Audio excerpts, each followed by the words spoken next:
तर घरात बसून आला तर कंटाळा, म्हटलं सायकल परत पडून होती, म्हटलं तर जाऊया म्हटलं फिरायला. मग गेलो मागाला, मागावातनं म्हटलं जाऊया जरा हरेला.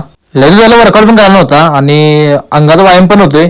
मग म्हटलं जरा घुमवत घुमवत आहे म्हटलं. तर व्हिडिओ शेवटून बघा भावानो, का माहित आहे विषय असा आहे की संध्याकाळ गावाची संध्याकाळ कशी होत्या त्या व्हिडिओमध्ये दाखवणार आम्ही. तर रामराम मंडळी, स्वागत आहे कोल्हापूर ब्लॉकमध्ये. संध्याकाळचे 5 वाजल्या आणि शाळा सुटल्या यांची आणि मुलं थांबल्यात बससाठी, वाट बघत थांबली होती. तिथनं मी निघालो परत, सुट्टा घसारती लागली होती, सुट्टा निघालो इथनं. म्हणलं इथनं आता आत येऊया, म्हणलं आपण जाऊया आता इथनं. म्हणलं आत घेतल्यानंतर धरण लागलं, म्हणलं इथे विषय आठ सनसेट असणार म्हटलं. तर म्हणलं व्हिडिओ केला मी, बघा तुम्ही आता, तुम्हाला बघितल्यावर समजेलच सनसेट कसा आहे विषय हाड.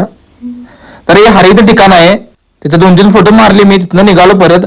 मग पुढे गेल्यानंतर ना मंदिर लागलं इथनं. म्हणलं आज संकष्ट आहे, म्हणलं जावं लागतं म्हटलं पाय पडायला. तिथनं मारला आज राईट घेतलं, मग सायकल लावली, पार्क केली बाजूला. तर तुम्हाला माहिती आहे का इचनामध्ये एवढं गणपतीचं छान मंदिर आहे ते, घंटा वाजवली. तिथनं आत गेलो, मस्तपैकी बाप्पाचं दर्शन घेतलं मी. गर्दी पण एवढी नव्हती, खूप निवांतमध्ये दर्शन घेतलं मी. बोला गणपती बाप्पा मोरया. तर हे प्राचीन मंदिर आहे गणपतीचं. तर विषय असा आहे की ते तुम्ही मनापासून इच्छा मागितली ते 100% पूर्ण होणार. तुमचं कोणतं पण संकट असू नये, तुम्ही एकदा मनापासून मागितलं ना 101% बाप्पा संकटातून बाहेर काढतोय, एवढा विश्वास आहे आम्हाला. बोला गणपती बाप्पा मोरया.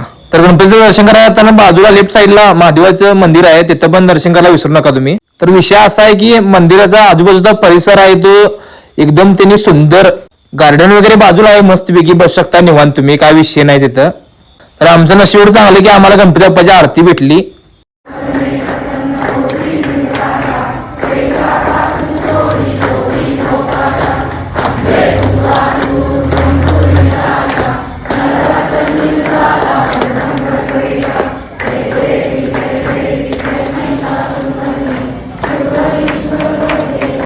तर मित्रांनो, ब्लॉग अजून संपला नाही, पार्ट 2 लवकरच येणार आहे. पण आता फॉलो करायला विसरू नका, लाईक करा, कमेंट करा, शेअर करा. बोला गणपती बाप्पा मोरया.